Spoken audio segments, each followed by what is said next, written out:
এর আগের ভিডিওতে আমরা দেখেছি বিভিন্ন ধরনের পরমাণুর আইসোটোপের তেজস্ক্রিয় বিকিরণজনিত ক্ষয়ের ফলে এক প্রকার থেকে অন্য প্রকারের রূপান্তর এবং তাদের বিভিন্ন ধরনের কণা নিঃসরণ। এখন প্রশ্ন হলো, ঠিক কখন একটি নিউক্লিয়াস ক্ষয় হয়? ধরি এখানে কিছু পরমাণু আছে, এখানে একগুচ্ছ পরমাণু। এখন বিকিরণজনিত ক্ষয়ের ফলে এক প্রকার পরমাণুর অন্য প্রকারের রূপান্তর হলে কি হবে? পরমাণুর প্রোটন সংখ্যাটি বা পারমাণবিক সংখ্যাটি বদলে যাবে। হতে পারে এটি বেটা ক্ষয়, যেখানে নিউট্রন থেকে ইলেকট্রন নিঃসরণ করে তাদেরকে প্রোটনে পরিণত করে, অথবা হতে পারে পজিট্রনের নিঃসরণ, যার ফলে প্রোটনগুলো নিউট্রন হয়ে যাবে। যাই হোক, এখানে এসব প্রাসঙ্গিক নয়। ধরি আমাদের কাছে একগুচ্ছ পরমাণু আছে, হতে পারে সেটি যে কোনো প্রকার বস্তুর যে কোনো ক্ষুদ্র একটি অংশ। সেটি যত ক্ষুদ্রই হোক না কেন, তাতে ওই বস্তুটির অগণিত পরমাণু থাকবে। এর আগে আমরা মোল নিয়ে আলোচনা করেছি। আমরা জানি 1 গ্রাম কার্বন 12 গ্রাম কার্বন 12 পরমাণুতে 1 মোল পরিমাণ কার্বন 12 পরমাণু রয়েছে। কিন্তু 1 মোল কার্বন 12 মানে কি? 1 মোল কার্বন 12 মানে হচ্ছে 6.02 × 10⁻23টি কার্বন 12 পরমাণু। এটা কিন্তু অনেক বিরাট একটি সংখ্যা, এত বড় যে তা মানুষের চিন্তার বাইরে। আর এখানে মাত্র 12 গ্রাম অর্থাৎ 12 গ্রাম, এটা কিন্তু মোটেই বিরাট কিছু না। যেমন 1 কেজি হচ্ছে প্রায় 2 পাউন্ডের সমান। তাহলে এটি কত বড় হবে? বলতে গেলে প্রায় 1 পাউন্ডের 50 ভাগের 1 ভাগ। এটি মোটেই বড় কোনো ভর নয়। এখানে পাউন্ড হচ্ছে বলের একক। আশা করি সবার বোঝা হয়ে গেছে। এই ছোট সংখ্যাটি পৃথিবী কিংবা মহাবিশ্বের যে কোনো জায়গায় ধ্রুবক থাকবে। তাহলে এবার ফিরে যাচ্ছি আসল প্রশ্নে, কিভাবে আমরা জানবো যে পরমাণুগুলো কখন ক্ষয় হবে?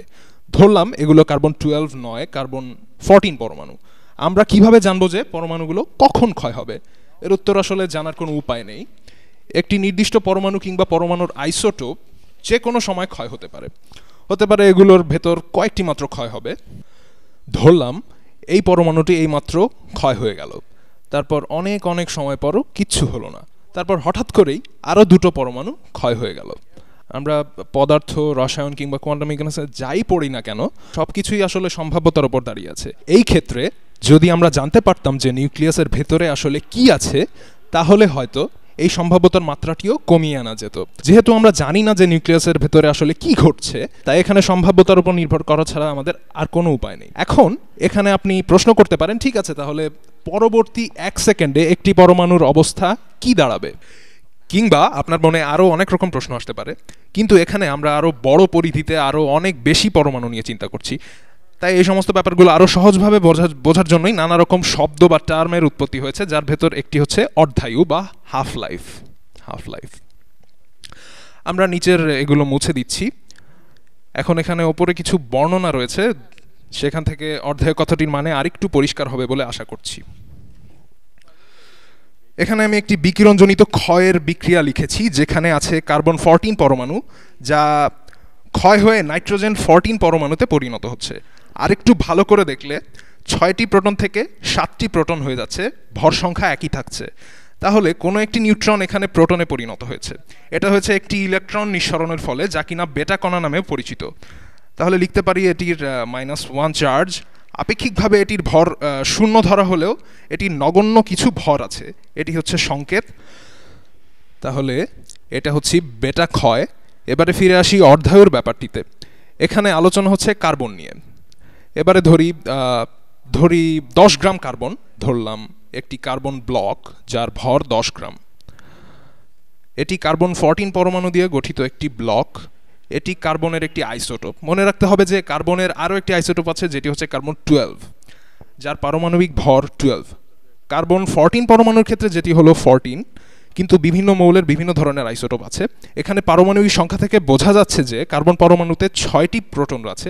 কার্বন 12-এ 6টি প্রোটন, কার্বন 14-এও 6টি প্রোটন, কিন্তু তাদের নিউট্রন সংখ্যা আলাদা। তাই যখন একই যৌগের বিভিন্ন সংখ্যক নিউট্রন বিশিষ্ট পরমাণু থাকবে, তখন সেগুলোই হবে আইসোটোপ।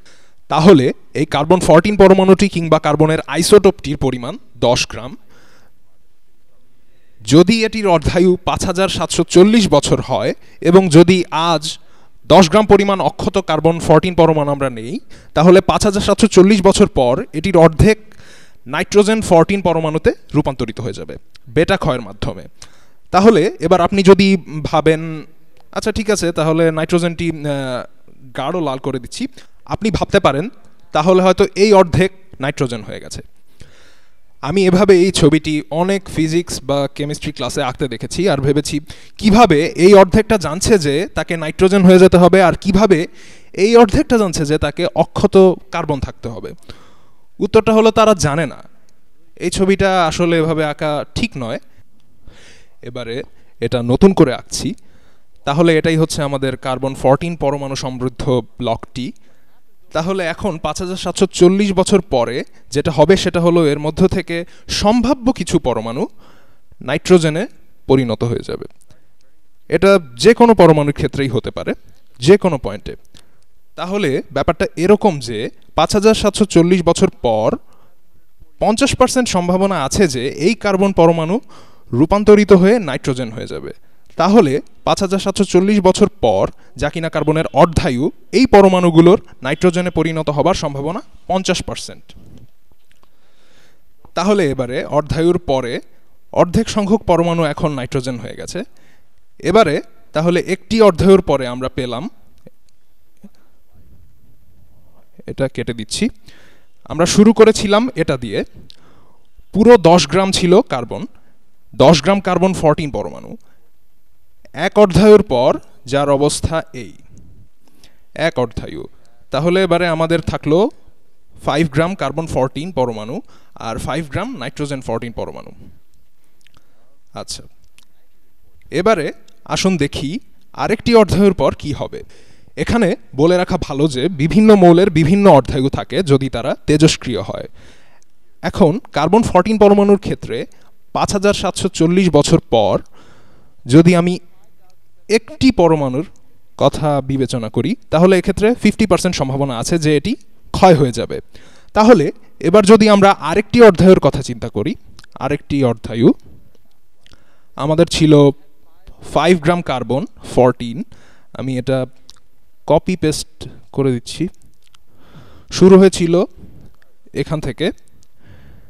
এখন আরেকটি অর্ধায়ুর পর, উপরের এগুলো একটু মুছে দিচ্ছি, একটু ভালো করে মুছে দিচ্ছি, এক অর্ধায়ুর পর কি হয়েছিল, 5 গ্রাম কার্বন 14 ছিল আমাদের হাতে, ওই 5 গ্রাম কার্বন 14 পরমাণু 5700, কি ছিল সংখ্যাটা আমাদের একটু ওপরে দেখে নেই, 5740 বছর পর ওই 5 গ্রাম পরমাণুগুলোর অর্ধেকের 50% সম্ভাবনা থাকবে নাইট্রোজেন 14-এ পরিণত হবার।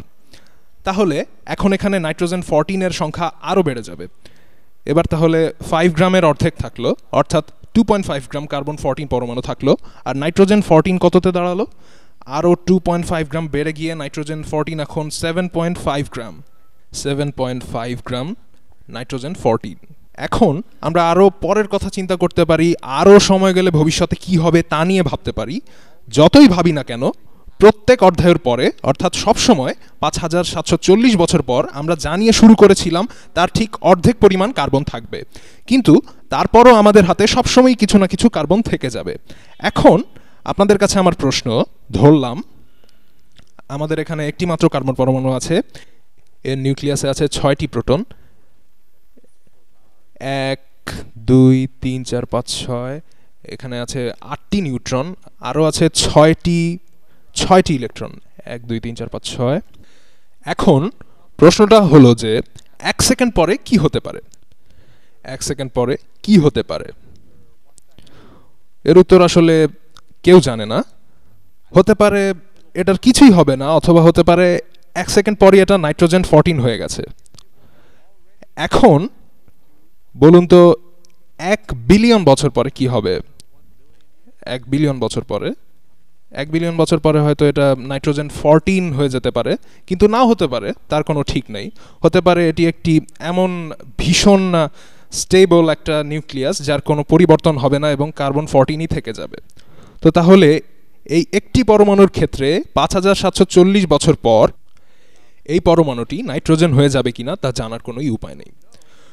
শুধু বলা যাবে যে এটার 50% সম্ভাবনা আছে নাইট্রোজেন হয়ে যাবার। এখন যদি আমরা এখানকার অগণিত পরমাণুর কথা চিন্তা করি কিংবা যদি অ্যাভোগাড্রো সংখ্যা কিংবা তার মতো আরও বড় কোনো সংখ্যক পরমাণু গুচ্ছের কথা চিন্তা করি, তবে বলা যাবে পরমাণুগুলোর প্রত্যেকের 50% সম্ভাবনা আছে নাইট্রোজেন হয়ে যাবার। আর যদি আমাদের কাছে হাজার হাজার কোটি পরমাণু থাকে তাহলে তার অর্ধেক নাইট্রোজেনে হয়ে যেতে পারে। জানার উপায় নেই কোন অর্ধেক, কিন্তু অর্ধেক হয়ে যাবে। তাহলে প্রশ্ন আসতে পারে, ধরলাম 80 গ্রাম বস্তু, 80 গ্রাম ধরলাম এক্স,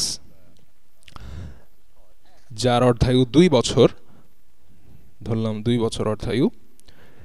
এখন ধরলাম আমরা টাইম মেশিনে করে ভবিষ্যতে গেলাম, ধরলাম আমরা টাইম মেশিনে করে ভবিষ্যতে গেলাম, গিয়ে দেখলাম যে আমাদের ওই বস্তুটির 10 গ্রাম মাত্র অবশিষ্ট আছে। এখন আমরা জানতে চাই কতটুকু সময় আসলে কেটে গেছে। 10 গ্রাম অবশিষ্ট আছে এক্স এর, কতটুকু সময় ধরে ক্ষয় হওয়ার পর এই অবস্থা আসলো। আসুন একটু ভেবে দেখি। আমরা শুরু করেছি 80 গ্রাম, যখন টি ছিল 0। 2 বছর পর কতটুকু অবশিষ্ট থাকবে? 2 বছর পরে থাকবে আমাদের 40 গ্রাম, তাহলে টি সমান 2। তার আরও 2 বছর পর থাকবে 20 গ্রাম, যেখানে টি সমান 3, দুঃখিত 4। আরও 2 বছর পর, 2 বছর পর, 2 বছর পর তারও অর্ধেক মানে 10 গ্রাম থাকবে, যেখানে আমরা টাইম মেশিনে করে এসেছি। এখানে টি ইকুয়াল টু 6। তাহলে আমরা শুরু করেছিলাম এক্স বস্তুটির 80 গ্রাম পরিমাণ নিয়ে, যার অর্ধায়ু 2 বছর, এবং আপনি হয়তো আপনার টাইম মেশিন ঠিকমতো বানাননি, তাতে হয়তো সময় মাপার কোনো যন্ত্র নেই। তাহলে আমরা সময় না জেনেই এমন এক জায়গায় থামলাম আর দেখলাম যে অবশিষ্ট বস্তুর পরিমাণ মাত্র 10 গ্রাম। আমরা বের করলাম যে 1, 2, 3, 3টি অর্ধায়ু পার হয়ে গেছে। অথবা এভাবে ভাবতে পারি যে হাফের কিউব, কারণ প্রত্যেক অর্ধায়ুর পর প্রথমে যতটুকু ছিল তার অর্ধেক পরিমাণ বস্তু অবশিষ্ট থাকছে। এটা হলো কয়টি অর্ধায়ু কেটে গেছে সেটি। 3টি অর্ধায়ুর পরে আমাদের কাছে থাকলো শুরুর বস্তুটির 8 ভাগের 1 ভাগ, যা হলো এই 10 গ্রাম। তাহলে এই হলো কোনো কিছুর অর্ধায়ু বের করার উপায়। এর পরের ভিডিওতে আমরা দেখব যে 10 দিন পর কিংবা ধরুন যে 2.5 বছর পর ঠিক কতটুকু অবশিষ্ট থাকবে, এবং এটা আমরা পরের ভিডিওতে দেখব।